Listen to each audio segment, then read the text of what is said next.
Bom dia pessoal, tudo bem? Antes de eu começar a aula de hoje, eu vou falar um pouco sobre como que eu estou fazendo as aulas, né? Porque cada dia eu lancei um conteúdo bastante diferente um do outro.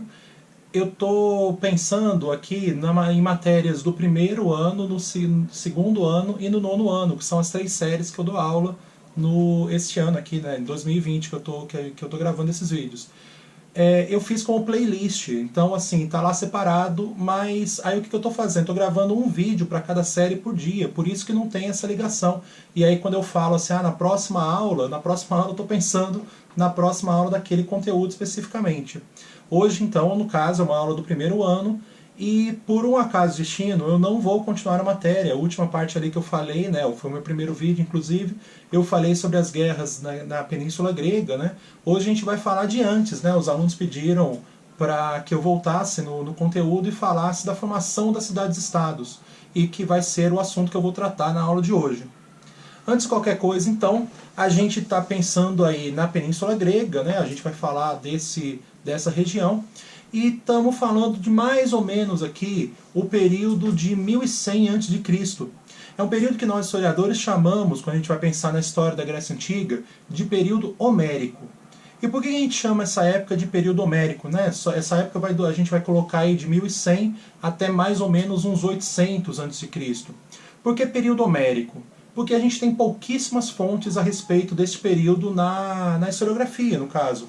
O ponto principal para estudos são 2 livros que foram escritos pelo poeta Homero, que é a Ilíada e a Odisseia. Não se tem nem muita certeza nem se o Homero existiu e nem se a Ilíada e a Odisseia foram escritas pelo Homero. Mas os gregos não tinham muito essa coisa de posse de propriedade artística. Assim. Você não tinha uma ideia de assinar textos ou assinar obras que são feitas. Então a gente não tem como provar muito que foi o Homero que escreveu. Eles também tinham uma questão muito de uma arte muito mais coletiva, de cada um dos poetas ir apresentando e acrescentando alguma coisa de cada um daqueles grandes poemas, né, que vão estar sendo criados na época. Bom, dito isso, o que a Ilíada e a Odisseia mostram pra gente? Esse era um período que você tinha uma certa saída de pessoas, uma certa convulsão ali de pessoas na Península Grega. Por quê? Antes disso, no chamado período pré-homérico, a gente teve algumas civilizações nas ilhas do Mediterrâneo que ficam lá perto. A civilização cretense, a civilização micênica. Mas elas foram atacadas e foram destruídas por povos dórios, por povos jônios, por povos que viviam ali nessa região e que conseguiram juntar forças e atacar a região. E nisso começou meio que uma debandada mesmo de pessoas. E nessa movimentação de pessoas vai surgir a figura dos gênos. O que é um gênus? Os gênus é uma espécie de clã, é uma espécie de grupos de famílias que vão ter uma descendência em comum, geralmente, inclusive eles vão pensar numa descendência até com um dos grandes nomes da mitologia grega, eles vão pensar, sei lá, a gente é descendente de Hércules, ou alguma coisa do tipo. Mas esses grupos, eles vão começar a se organizar dentro da Península Grega. O ponto principal do gênus é um subgrupo aí que a gente vai dizer que a gente chama de oikos. Os oikos, eles são meio que a família que dá origem àquele gênus. Esse oikos ele é controlado por um geronte. E quando a gente fala de oikos, a gente não está pensando só na família especificamente do geronte, mas a gente está pensando também em todas as riquezas que aquele oikos tem, o gado, as ferramentas e assim por diante. O oikos ele vai ser a base do gênus. Toda a vida dentro desse gênus vai estar ligada a essa família, a esse oikos. E temos escravos, a gente vai estar falando de posse de terras já, né? Eles vão começar a se colocar em algum local e com uma produção. O geronte, aí, o chefe do gênus, ele vai ser muito mais um líder militar do que propriamente um líder no sentido de comandar tudo da forma que vai ser feita dentro do seu gênus. Agora, os gênus muitas vezes se encontravam. E aí quando a gente tem gênus que se encontrando e fazendo aliança, né, muitas vezes esse encontro vai ser militar e aí a gente vai ter uma guerra. Mas quando a gente tem uma aliança de gênus, a gente fala de uma fratria. E quando a gente fala de alianças de fratrias, a gente vai falar de uma tribo. As tribos, elas são comandadas por um basileu. E é isso, por exemplo, que a gente vê quando vai pensar, por exemplo, na Ilíada. A Ilíada trata a Guerra de Troia, quando a gente vai falar de Menelau atacando, né, comandando os gregos, né, contra a cidade de Troia. Ali a gente teria então Basileu, que juntou a tribo grega, no caso, vários genos, né, várias fratrias, e foi para a guerra contra a cidade de Troia. É isso que então está mostrando lá na questão da Ilíada, e é isso, por exemplo, que a gente consegue tirar de todo esse conhecimento, né, que o Homero teria passado para a gente. Esse teria, porque a gente não tem muita certeza se ele existia ou não. Agora, o ponto, geralmente, quando a gente pensa na Grécia Antiga, a gente vai pensar nas polis gregas, nas chamadas cidades-estado. E o que as cidades-estados têm a ver com esses genos? O ponto é que, em algum instante, os genos, eles começaram, tendo, né, essa questão agrícola, eles começaram a ter uma superpopulação. Só que aí a gente vai cair num problema que a Grécia, que a Península Grega tem até os dias atuais, né? Assim, é um problema geográfico aí da Grécia, que é ter poucas terras férteis. E na hora que a gente começa a falar de uma superpopulação dentro dos genos, a gente vai começar a ver brigas dentro dos próprios genos, ou outros genos contra, né? Essas brigas de genos contra genos, no final das contas. E isso vai começar a gerar uma grande concentração fundiária. Vai começar a surgir uma oligarquia dentro dos genos e principalmente uma aristocracia, né? Um poder ali dessa elite que vai estar sempre ligada à terra, né? Essa elite. Eles são os caras que ganharam essas batalhas e conquistaram as terras mais férteis, e eles vão começar a comandar esses genos, e não mais uma figura só. Você até tem algumas cidades-estados, e isso a gente vai falar na nossa próxima aula, que vai continuar com uma monarquia, ou no caso de Esparta até, que vai ter uma diarquia. Mas você vai ter outras cidades onde essa oligarquia vai ganhar força cada vez mais, e aí a gente vai ver até umas transições, como é o caso de Atenas, onde a gente vai falar até de um sistema democrático. Agora, vamos voltar lá. Então a gente vai ter essa elite agrária, né, essas pessoas que conseguiram dominar terras e concentraram as terras em suas mãos, e são esses caras que vão acabar dando origem às polis, às cidades-estados. E por que elas são cidades-estados? Porque elas diferem muito do nosso conceito de cidade atualmente.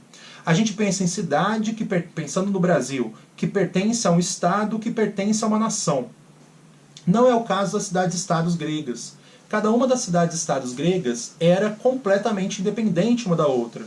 Elas vão ter um sistema político próprio, um governo próprio, elas vão ter leis próprias, elas vão ter regras de cidadania próprias.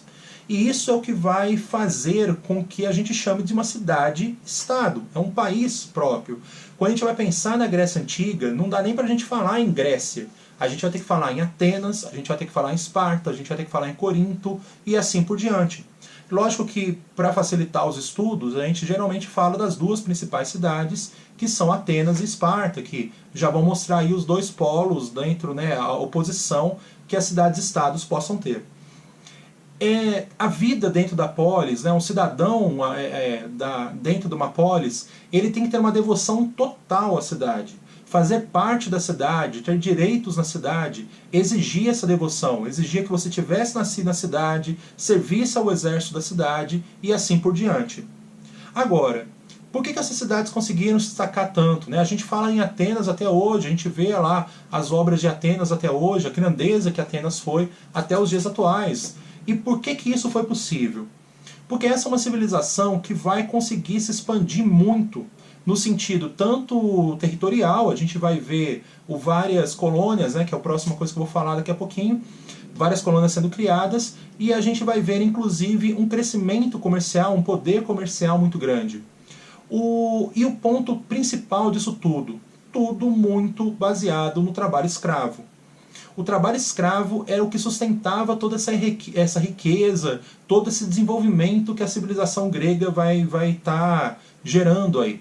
Para a gente pensar na filosofia, para a gente pensar na democracia, para a gente pensar em todas as obras que foram feitas pelos gregos, a gente tem que pensar que por trás disso vai ter um uso muito grande de mão de obra escrava na Península Grega, em todas as cidades-estados. Inclusive, muito diferente do que quando a gente pensa em escravidão, a gente pensa no Brasil colônia, é muito diferente o aspecto. Aqui a gente vai ter, pelo menos a princípio, escravidão por dívida. Se você ficasse devendo a alguém, você podia ser transformado em escravo por um tempo, e esse tempo assim acaba se perdendo, porque você vai trabalhar como escravo, você vai continuar fazendo dívidas, e aí você virava um escravo para sempre. E também a escravidão por guerra, né, por pilhagem. Desde os gênos, eu falei que os gênos tinham escravos, muitas pessoas viravam escravos por conta disso. O grupo deles, os gênos deles, perdeu alguma batalha e a pessoa foi levada como escravo para uma outra região. As cidades-estados vão fazer a mesma coisa, elas vão prender pessoas e levar como escravos para ajudar no seu desenvolvimento econômico. Tudo bem? Bom, toda cidade-estado ela vai ser muito parecida em algum sentido, no sentido físico, né? A gente sempre vai ter uma acrópole, que é a cidade alta da polis. Geralmente quando a gente pensa em Atenas, vê uma foto de Atenas, a gente pensa em uma colina que tem lá em cima, tem um templo de Atena, aquela era a acrópole da cidade. Na acrópole ficavam localizados os templos, os principais prédios, podiam ser os prédios públicos, vamos dizer assim, e também a acrópole era usada para defesa. Se a cidade fosse atacada, você tinha uma chance de defender, né, a população, e aí é lógico que a gente não vai estar pensando na população como um todo, mas uma parte pelo menos conseguia se refugiar dentro da acrópole. A gente também tem nas cidades-estados a figura da ágora, que vai ser geralmente uma praça que vai ser utilizada para reuniões públicas, no caso. Então a gente vai, por exemplo, na próxima aula que a gente vai estudar Esparta e Atenas, a gente vai falar, por exemplo, da Eclésia, a gente vai falar da própria Ágora, né, como era chamado, Ápela, desculpa, como era chamado em Esparta, aonde a gente vai ver os cidadãos discutindo questões políticas. Isso era feito nas ágoras, isso era feito nessas praças públicas, que vão estar presentes em praticamente todas as cidades-estados. Aliás, essa ideia de conselhos de cidadãos para dar opinião em relação aos rumos que o grupo deveria estar tomando, vem lá do Genos, tá? Os gerontes, eles davam espaço para os seus parentes mais perto participarem do comando do seu próprio Genos. Então você já tinha uma espécie de conselho mesmo lá dentro da figura, né? Dentro dessa organização que a gente chama, né, aqui de Genos.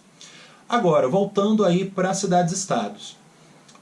Tinha-se, né, as cidades-estados surgiram a partir de um instante ali de superpopulação, e essa superpopulação não simplesmente desapareceu. Por mais que não tivessem muitas terras aráveis, a população estava lá. E aí o que começou a acontecer? Juntamente com a formação, né, o início e o crescimento dessas primeiras cidades-estados na Grécia, a gente vai ter um amplo processo de colonização pelo mar Mediterrâneo. Tinha-se até ocupações territoriais, populacionais em ilhas do mar Mediterrâneo desde antes. Lembra que eu falei para vocês no início do vídeo que você teve o Império Micênico, né, e o Império Cretense antes até da ocupação territorial e da formação das polis na Grécia peninsular ali. Agora, é nesse período que a gente vai estar falando de uma colonização propriamente dita. Por quê? Não só você vai ter pessoas saindo para tentar uma vida melhor, lembrando, né, se você ficasse numa cidade-estado e você ficasse devendo, você podia virar escravo, então você tinha um grande incentivo para você procurar novas terras e tentar alguma riqueza e fugir da escravidão por dívida, mas a própria cidade, muitas vezes, as próprias polis, muitas vezes, vão bancar a colonização, vão bancar viagens, mandar pessoas para construir algum centro comercial, para construir uma feitoria, para construir uma nova cidade em algum ponto do litoral do Mediterrâneo. Você tinha vários tipos dessas colônias. Você tinha colônias que eram só entrepostos comerciais. Por exemplo, precisamos de mais comida e na região da Sicília tem terras muito férteis. Então vamos construir cidade para comercializar com a população local. Você vai ter locais que vão ser simplesmente centros de exploração. Vamos dizer assim, você tem uma mina ali, você tem algum metal precioso que a gente vai estar precisando, então constrói alguma cidade lá. Muitas vezes os povos que viviam na região eram escravizados, eram conquistados, escravizados, mas você tinha algumas vezes que você vai ter uma espécie de servidão, você vai ter tipo um acordo, os gregos vão chegar impondo, militarmente falando, o seu domínio, mas eles vão estabelecer que, olha, vocês podem ficar aí vivendo desde que vocês paguem a gente algum tipo de tributo. Então esses dois tipos de organização vão surgir dentro dessas colônias gregas. A principal região que vai ser colonizada vai ser o sul da Itália, que inclusive a gente chama essa região de Magna Grécia, né? Seria aí a grande região de colônias da Península Grega, né? Das cidades-estados. Tanto que as duas principais cidades-estados, Atenas e Esparta, vão ter colônias na Magna Grécia, vão tirar as riquezas, né? Vão tirar comida dessas duas regiões.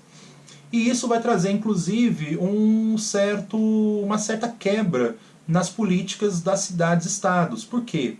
Porque você vai gerar agora um novo grupo social, que vão ser os comerciantes, você ainda vai ter algumas pessoas que vão estar sem muita comida, você vai ter a escravidão por dívida, e isso vai levar a uma série de mudanças dentro das políticas, né, praticadas em cada uma das polis. Atenas, por exemplo, toda essa mudança que as colônias vão causar vai acabar trazendo, vai ser um ponto significativo para a gente pensar na formação da democracia em Atenas. E um outro ponto, né? Na hora que a gente começa a falar das polis, a gente começa a falar já do chamado período arcaico, que é o período que vai ser marcado, que vai durar aí do ano 800 a.C. até mais ou menos 500 a.C., é quando as polis vão começar a surgir. No entanto, dentro dessa coisa da navegação, né, da colonização, a gente pode até pegar um pouco ali da questão da Odisseia, né, que é o segundo livro do Homero, que vai estar mostrando o Odisseu voltando para casa, né? Então você vai estar tratando também muito dessa questão das navegações, de como que vai ser organizado, como que vai funcionar essa questão para os gregos. Tudo bem? Bom, dentro desse conteúdo, né, como eu falei para vocês, ficou meio confuso, eu tinha que ter dado essa explicação antes da divisão de conteúdos, né, daqui no nosso canal, mas eu vou voltar a falar com o primeiro ano na segunda-feira. Aí na segunda-feira eu vou fazer uma aula sobre Atenas e Esparta. Tranquilo? Bom, qualquer dúvida, manda aí os sinais de fumaça virtuais e um abração para vocês todos. Até a próxima.